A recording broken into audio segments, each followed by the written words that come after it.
많이 빠졌네요. 이 시간에는 특히 이제 영상으로 함께 예배 드리는데 있는 장소에서 거룩하게 예배 잘 드리기를 간절히 소망합니다. 5월 표가 뭡니까? 예, 빛과 소금의 달입니다. 오늘 본문에 딱 맞는 이제 그런 말씀인데요.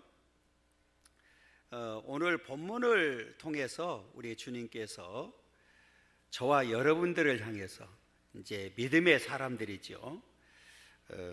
세상의 소금과 빛이 되어야 된다 이렇게 말씀을 합니다. 그 이유가 어디 있을까요? 오늘과 이 소금과 빛의 기능 때문에 그렇습니다.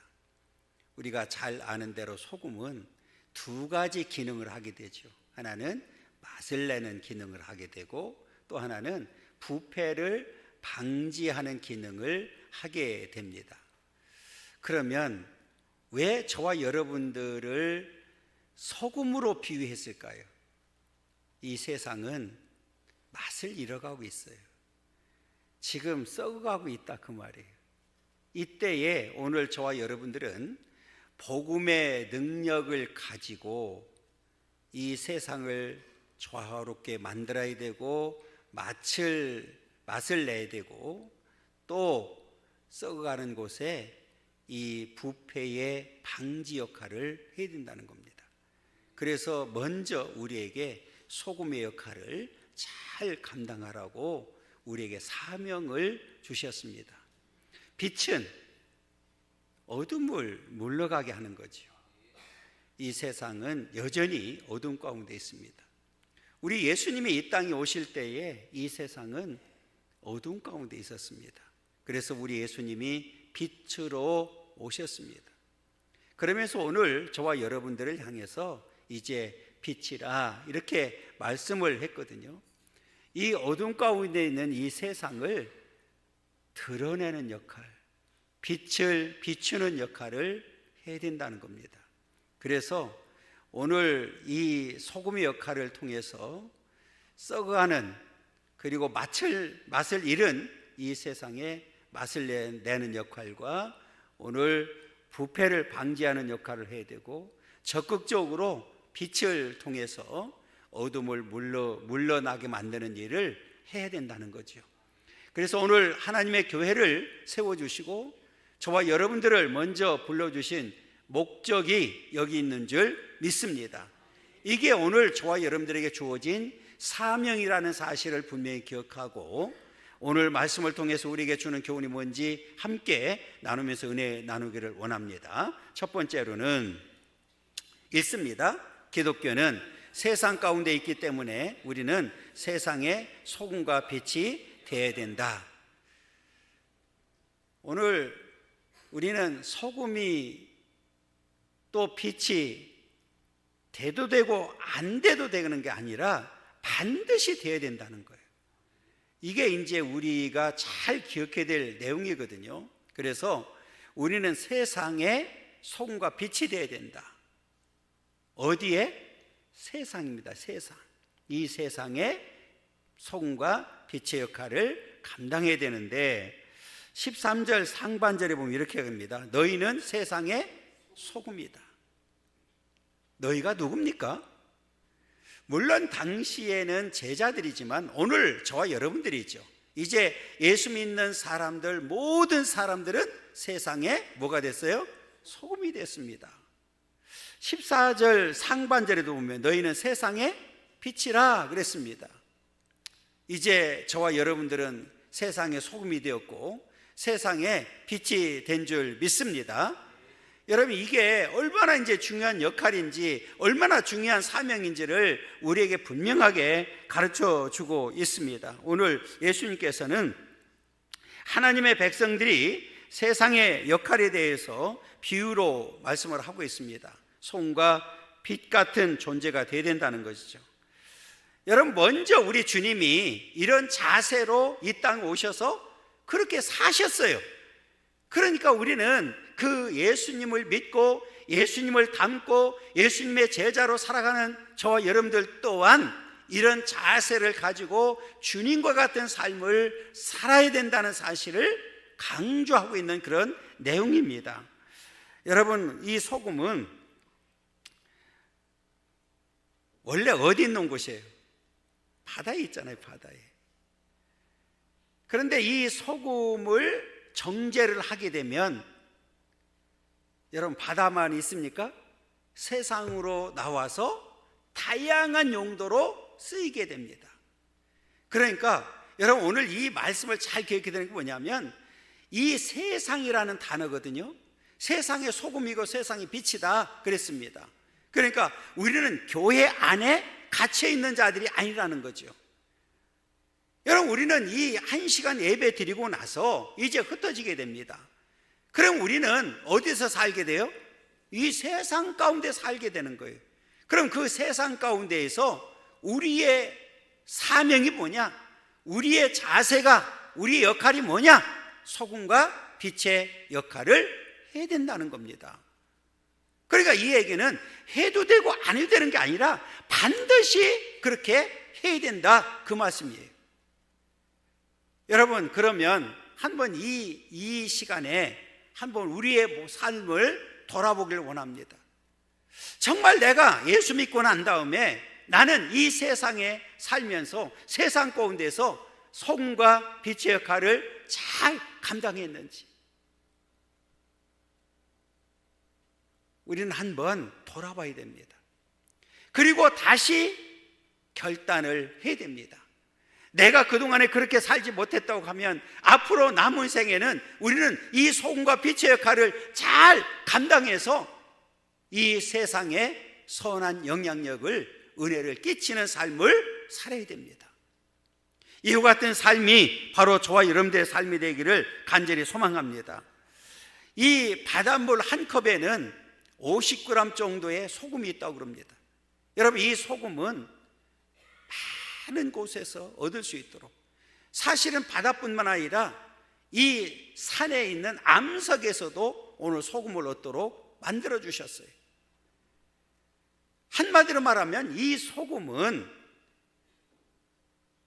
귀한 존재로 만든 게 아니라는 거예요. 많은 곳에서 얻을 수 있는 이 소금이라는 겁니다.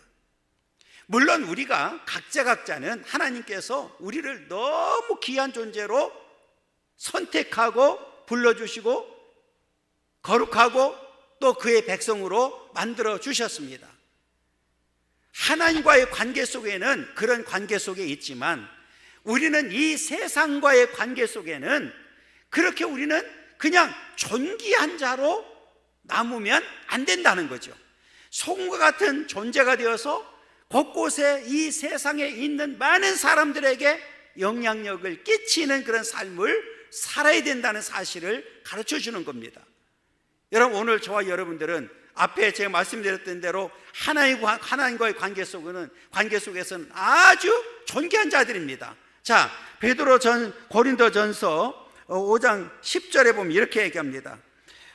만일 그리하려면 너희가 세상 밖으로 나가야 할 것이라. 이 말씀 무슨 말이냐면 우리가 우리에게 주어진 사명을, 의무를 감당하지 않으려고 하면 아예 그냥 세상 밖으로 나가, 그냥 세상과 짝하고 살아, 이제 이런 말씀입니다.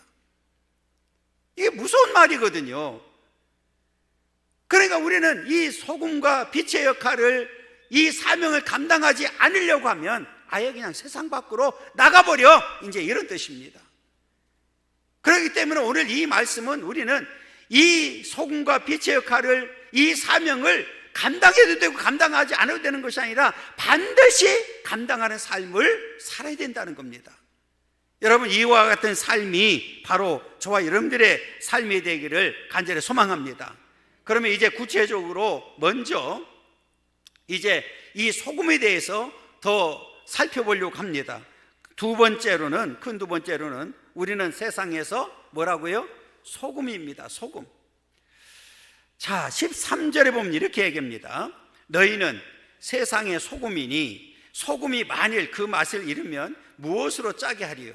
후에는 아무 쓸데없어 다만 밖에 버려져 사람에게 밟힐 뿐이니라 그랬어요. 여러분, 이 세상에 우리는, 이제 저와 여러분들은 세상의 소금으로서 다양하게 역할을 감당해야 된다는 거예요. 여러분, 이 소금처럼 다양하게 이 용도로 쓰이는 게 없어요. 우리가 소금을 만들잖아요.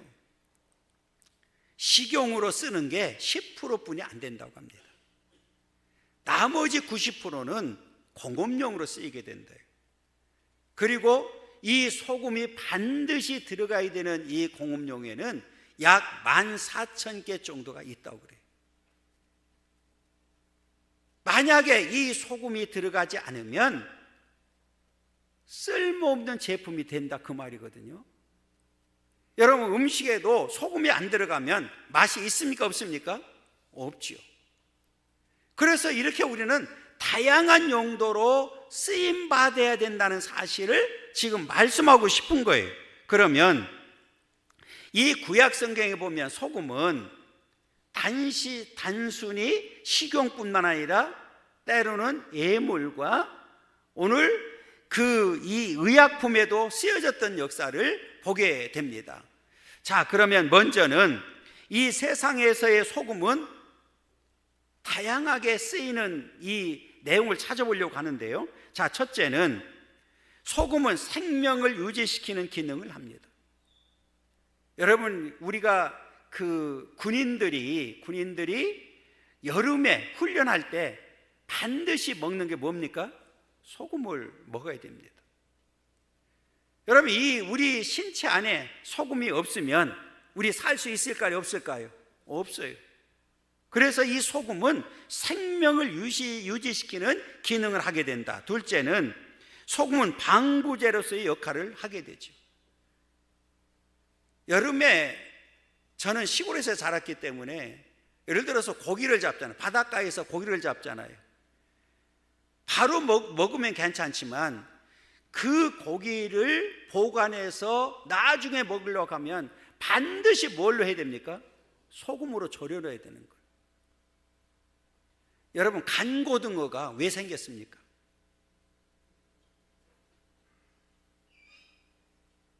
경상도 지역에서는 그거를 바로 먹을 수가 없으니까 간을 만들어 가지고 먹기 시작하면서 간고등어가 생긴 거 아니에요. 그러니까 이게 무슨 역할을 하느냐? 방부제 역할을 하는 거예요. 그래서 소금으로 절여 가지고 햇빛에 잘 말려 놓으면 몇 개월, 몇 년 가도 썩지가 않아요. 언제든지 먹을 수 있는 음식이 된단 말이에요. 그 다음에 셋째는 소금은 맛을 내는 역할을 하죠. 욥기 6장 6절에 보면 싱거운 것이 소금 없이 먹히겠느냐. 여러분, 음식 싱거우면 맛이 있어요, 없어요? 없잖아요. 그런데 소금을 딱 넣으면 맛이 살아나는 역할을 하게 되죠. 넷째는 소금은 치료제의 역할을 합니다. 에스겔서 16장 4절에 보면 내가 난 것을 말하건대 내가 날 때에 내 배꼽줄을 자르지 아니하였고 너를 물로 씻어 정결하지 아니하였고 내게 소금을 뿌리지 아니하였고 너를 강보로 싸지도 아니했다. 그래서 이 소금은 이제 그 치료제로 썼음을 보여주고 있고, 그 다음에 다섯 번째로는 소금은 순결한 희생을 상징합니다. 레위기 2장 13절입니다. 내 모든 소재물에 소금을 치라. 내 하나님의 언약의 소금을 내 소재에 빼지 못할지니 내 모든 예물에 소금을 드릴지니라. 그리고 출애굽기 30장 35절에도 그것으로 향을 만들되 향 만드는 법대로 만들고 그것에 소금을 쳐서 성결하게 하고 그랬어요. 이 성결의 역할을 감당하는 것에 소금이라는 겁니다. 그래서 저와 여러분들에게 이제 특별히 소금의 역할을 감당하라고 하신 이유가 어디 있을까요? 이거는 전도만을 목적으로 한 게 아니라 다양한 은사를 가지고 다양하게 이 세상 가운데서 쓰임받기를 원하는 거예요. 여러분, 우리 은사는 다양하잖아요. 각자가 받은 은사를 가지고 내가 있는 이 위치에서 이 세상 가운데에서 우리는 다양하게 소금과 같은 역할을 해야 된다는 겁니다.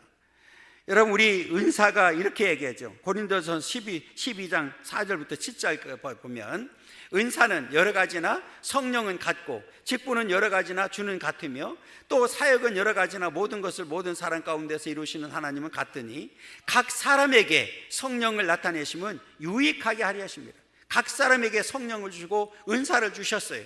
그러니까 이 받은 은사를 가지고 우리는 이 세상에서 각자가 쓰임받아야 된다는 거예요. 손과 같은 역할을 해야 된다는 겁니다. 이와 같은 삶이 바로 이제 저와 여러분들의 삶이 되기를 간절히 소망합니다. 다음은 우리들이 이 세상에서의 삶이 손과 같은 역할이 되어야 된다. 이 역할이라고 표현했는데요. 자, 첫째는 우리는 소금처럼 연합해서 온전한 선을 이루어야 된다. 이 말은 무슨 말이냐? 여러분, 소금 한 알갱이 가지고는 맛을 낼 수 있을까요? 부패를 방지할 수 있을까요? 없어요. 하나가 돼야 됩니다. 연합이 돼야 된다는 거죠. 그러니까 이 소금 역할을, 우리 손과 같은 역할을 해야 된다는 얘기는 우선 우리 믿음의 사람들이 하나가 돼야 된다는 거예요. 연합이 돼야 된다는 거예요. 그래서 연합을 해서 우리 기도하고, 연합을 해서 우리가 전도도 하고, 연합을 해서 우리가 봉사도 하고, 연합을 해서 우리가 헌신도 하고 하는 거예요. 연합해야 된다는 거죠. 여러분, 오늘 이 시간에도 모여서 우리가 예배 드리는 이유가 어디 있습니까?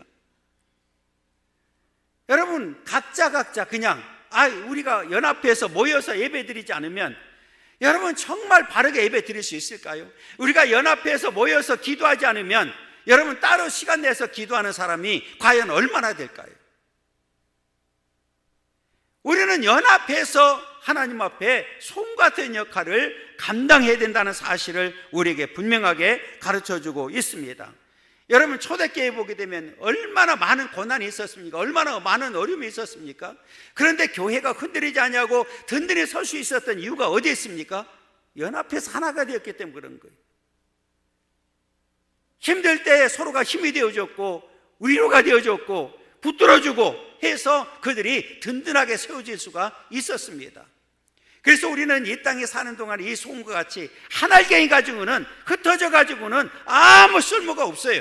우리는 연합했을 때 맛을 낼 수 있고 연합했을 때 이 부패를 방지할 수 있다고 하는 사실을 우리는 분명히 기억하고, 우리는 예수 그리스도 안에서 하나가 되어서 이 소금과 같은 역할을 잘 감당하는 삶이 되어야 될 줄 믿습니다.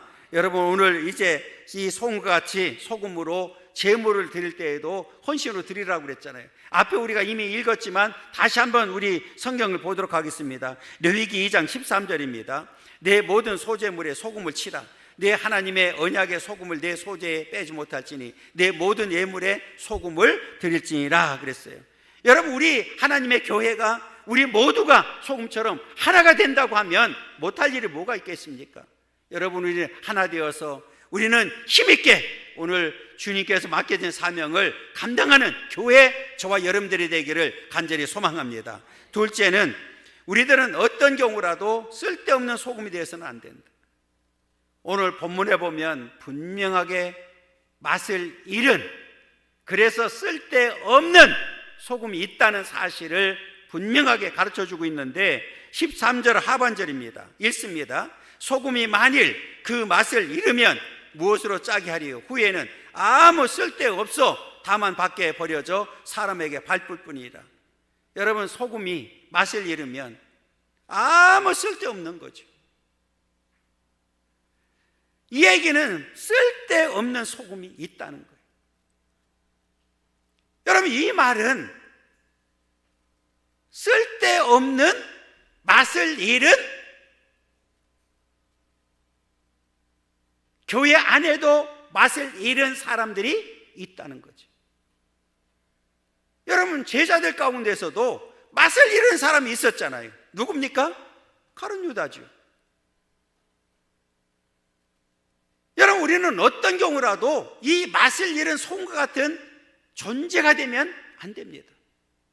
그러면 오늘 아무 쓸데 없어요. 그러면 다만 밖에 버려져 사람에게 뭐 한다고요? 밟을 뿐인 거예요. 오늘 이 비참하게 된다는 사실을 우리에게 분명하게 가르쳐주고 있습니다.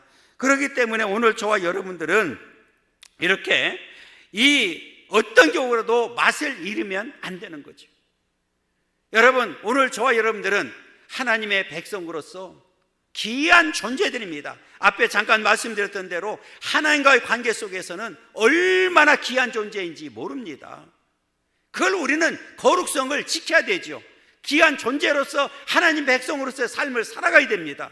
자, 베드로전서 2장 9절 읽어보겠습니다. 읽습니다. 그러나 너희는 택하신 족속이요 왕같은 제사장들이요 거룩한 나라요 그의 소유가 된 백성이니 이는 너희를 어두운 데서 불러내어 그의 귀한 빛에 들어가게 하신 이의 아름다운 덕을 선포하게 하렸습니다. 여러분, 우리는 이미 이렇게 택하신 족속이 되었고 왕같은 제사장들이 되었고 거룩한 나라가 되었고 그의 소유가 되었습니다. 어두운 가운데 빛 가운데 들어가도록 만들었고 아름다운 선을 선포하게 만들어 주셨습니다. 여러분, 이 삶을 살아야 돼요. 그런데 이 세상을 향해서는 이웃을 향해서는 쉽게 얻을 수 있는 소금과 같은 존재가 되어야 된다는 겁니다. 이 말은 예수님 당시에 유대 종교 지도자들을 얼마나 많이 책망했는지 몰라요. 왜 그랬을까요? 소금과 같은 역할을 하지 못했기 때문에. 그들의 삶이면 기족적인 자세를 가지고 있었어요. 다시 말하면 오늘 대접을 받으려고 한 거예요. 그런데 여러분, 이 소금은 뭐 해야 됩니까? 소외된 곳에, 더러운 곳에, 썩어져가는 곳에 직접적으로 가지 않으면 그 역할을 할 수가 없다는 거예요. 잘못하면 오늘 예수님께서 지적했던 이 사마리아 여인의 보고 그냥 지나갔던 제사장들이나 이 사람들과 같은 똑같은 존재가 된다는 사실을 우리는 기억해야 되는데, 자, 누가복음 10장 29절 32절 읽겠습니다. 그 사람이 자기를 옳게 보이려고 예수께 여짜오되 그러면 내 이웃이 누굽니까? 예수께서 대답하여 이르시되 어떤 사람이 예루살렘에서 여리고로 내려가다가 강도를 만나매 강도들이 그 옷을 벗기고 때려 거의 죽은 것을 버리고 갔더라. 넘겨주세요. 마침 한 제사장이 그 길로 내려가다가 그를 보고 피하여 지나가고 또 이와 같이 한 레위인도 그곳에 이르러 그를 보고 피하여 지나갔다. 제사장이 그냥 피하여 가버리고 레위인도 그냥 가버렸다는 거예요. 당시에 이 책망을 받았던 자들의 전형적인 모습입니다. 이거는 소금 같은 역할을 하지 못한 결과를 이야기하는 거죠. 심지어는 우리 예수님이 창기 세리들 집에 가서 그들을 또 함께 식사도 하고 또 병든 자들을 주일날 고치고 하니까 그 예수님을 얼마나 비난했습니까? 그래서 당시에 그 유대 종교 지도자들을 향해서는 예수님께서 책망을 하셨어요. 여러분, 우리는 어떤 경우라도 이렇게 이 기족과 같은 존재들이 아니라 우리는 적극적으로 찾아가서 그들과 함께하는 소금과 같은 역할을 하지 않으면 안 된다는 사실을 오늘 말씀을 통해서 다시 한번 가르쳐주고 있습니다. 여러분, 오늘 저와 여러분들은 이렇게 하나님 앞에 귀하게 마지막까지 이제 쓰임받는 그런 삶이 되어야 될 줄 믿습니다. 세 번째로는 자기 희생을 회피하는 자는 소금 같은 성도가 될 수가 없다. 여러분, 소금의 역할을 하려고 그러면 가장 중요한 게 뭘까요? 녹아져야 됩니다. 이 말은 자기 희생이 필요하다는 거죠. 내가 하나님 앞에 소금의 역할을 감당하려고 하면 반드시 따라오는 게 뭐냐? 희생이 필요해요. 자기 희생이 있어야 된다는 거죠. 여러분, 오늘 하나님 앞에 정말 쓰임받기를 원한다고 하면, 내가 썩어져가는 곳에 또 맛을 잃은 곳에 맛을 내기를 원한다고 하면 이제 오늘 소금과 같이 내 희생이 필요하다는 거예요. 여러분, 오늘 하나님 앞에 희생을 통해서 이렇게 쓰임받는 그런 삶이 되기를 원합니다.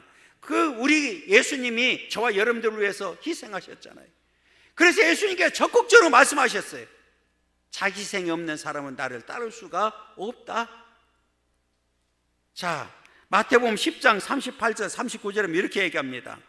또 자기 십자가를 지고 나를 따르지 않는 자도 내게 합당하지 아니하니라. 자기 목숨을 얻는 자는 잃을 것이요 나를 위하여 자기 목숨을 잃는 자는 얻으리라. 이게 뭐예요? 자기 희생이 없는 사람은 나를 따라올 자격이 없다, 그 말이에요. 내가 정말 소금의 역할을 감당하려고 하면, 세상의 어둠 가운데 빛의 역할을 감당하려고 하면 내 희생이 반드시 필요하다는 거죠.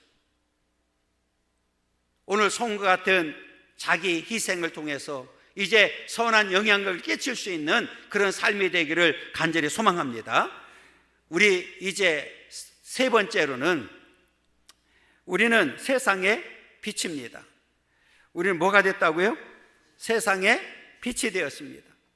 우리는 이제 빛이라고 분명히 말씀해 주셨어요. 자, 첫째는 우리는 태양이 아니라 별 같은 존재입니다. 태양은 딱 하나입니다. 누굽니까? 바로 예수, 참빛은 예수 그리스도 한 분입니다. 그러나 밤하늘의 별은 수많은 별이 반짝이고 있습니다. 그러니까 이 땅에 우리가 사는 동안에 우리는 절대로 이 태양은 될 수가 없어요. 그러나 그 빛을 받은 자로서 빛을 반사하는 별과 같은 존재들이 되어서 세상 곳곳에서, 내가 있는 곳에서 이 빛을 바라는 자들이 되어야 된다는 거예요. 자, 그러면 오늘 말씀을 통해서 우리는 이 태양이 아니라 별 같은 존재, 이제는 세상의 곳곳에 들어가서 내가 빛을 바라는 자들이 되어야 되는데, 14절에서는 먼저 이렇게 얘기합니다. 너희는 세상의 빛이라. 산 위에 있는 동네가 숨겨지지 못할 것이요. 자, 고대 팔레스틴 도시는 물론 이 서양의 도시들 보면 높은 곳에, 우리 이 광명시도 마찬가지잖아요. 높은 곳에 집들이 있잖아요. 그러면 밤에 이 바닥에 있는 집들은 안 보일지라도 높은 곳에 있으면 뭐예요? 집이 보이잖아요, 이겠죠. 이건 무엇을 말하느냐면, 이제 우리 믿음의 사람들은 어떤 경우라도 숨겨진 자들이 되면 안 된다는 거예요. 드러내야 된다는 얘기예요. 이 말은 무슨 말이에요? 내가 어느 곳에 가든지 나는 예수 믿는 사람이야, 나는 함께하는 교회에 다니는 사람이야. 여러분, 자신 있게 말하고 자신 있게 나는 그 삶을 통해서 보여주는 삶을 살아야 된다는 거죠. 오늘날 사이 그런 얘기 하잖아요. 사이 진보, 사이 보수 이런 얘기 하잖아요. 숨겨져 있는. 여러분, 우리 빛은 반드시 뭐 해야 된다고요? 비추는 거예요. 드러내야 되는 거예요. 빛의 역할은 어둠 가운데 빛을 발하는 역할이지 숨겨져 있는 역할을 하면 안 된다는 거죠. 그러니까 우리는 이제 어느 곳에 있든지 나는 세상의 빛이 되었다. 산 위에 있는 동네가 숨겨지지 못한다. 마찬가지로 이제는 나는 예수 믿는 사람으로서 어느 곳에 가든지 나는 예수 믿는 사람이라고 자신 있게 말하고 나는 예수 믿는 사람처럼 살아야 되는 거죠. 예수님의 성품을 닮았고 이제는 예수님의 제자가 되었으니까 그 삶을 살아가는 게 우리들의 삶의 목적이 되어야 된다는 사실을 오늘 말씀을 통해서 분명하게 가르쳐주고 있습니다. 여러분, 오늘 저와 여러분들이 이제 이 별과 같은 존재가 되어서 이 빛을 바라는 자들이 되는데, 다니엘서 12장 3절에 보면 이렇게 얘기합니다. 지혜 있는 자는 궁창의 빛과 같이 빛날 것이요 많은 사람을 옳은 대로 돌아오게 한 자는 별과 같이 영원토록 빛나리라 그랬어요. 이 역할을 우리가 해야 됩니다. 때로는 이 별은 희망과 우리의 꿈을 보여주기도 하는데, 여러분, 아브라함이 신앙이 흔들릴 때 예수님이 그를 데리고 가서 뭐를 보여준지 아십니까? 별을 보여줬어요. 별을. 그러니까 오늘 저와 여러분들도 별을 보면서 여러분 다시 한번 사명을 다시 한번 깨닫는 역사가 있기를 간절히 소망합니다. 하나님, 나는 이제 이 세상 사는 동안에 이 별과 같은 존재가 되어서 이 세상에서 드러나고 빛을 바라며 살아가는 그런 삶이 되게 해달라고 우리는 하나님 앞에 다시 한번 사명을 다진하는 삶을 살아야 됩니다. 왜 하나님께서 아브라함을 데리고 왜 별을 보여주셨을까요? 그가 흔들릴 때 보여주셨어요. 자, 보세요. 창세기 22장 17절입니다. 읽습니다. 내가 내게 큰 복을 주고 내 씨가 크게 번성하여 하늘의 별과 같고 그랬어요. 걱정하지 말라는 거예요. 꿈과 희망을 심어 줬습니다. 여러분, 오늘 우리는 어떤 경우라도 하나님의 은혜를 망각해서는 안 됩니다. 여러분, 오늘 하나님께서 이렇게 보여주셨어요. 또 창세기 15장 5절 6절에도 이렇게 얘기합니다. 그를 이끌고 밖으로 나가 이르시되 하늘을 우러러 무뼈를 셀 수 있나 보라. 그에게 이르시되 내 자손이 이와 같으리라 그랬어요. 여러분, 아브라함이 그때 뭐라고 합니까? 그렇게 별을 보여주고 난 다음에 아브라함이 여호와를 믿으니 여호와께서 이를 그의 의로 여기셨다 그랬어요. 흔들릴 때 하나님께서는 별을 보여주시면서 그 믿음을 다시 회복시켜 주는 역사를 보여주고 있습니다. 여러분, 이제는 이 밤하늘의 별을 보면서 그냥 세상 사람들이 그냥 별을 보고 끝나는 것이 아니라 오늘 저와 여러분들은 꿈과 희망을 가지고 이제는 이 세상에 나가서 별과 같은 존재가 되어서 어둠 가운데 있는 자들에게 빛을 발하는, 그리고 나는 자신 있게 예수 믿는 사람이라고 오늘 밝힐 수 있는 그런 믿음의 삶이 되기를 간절히 소망합니다. 우리 두 번째로는 우리는 세상의 빛으로서 어둡고 그늘진 곳을 피하면 안 됩니다.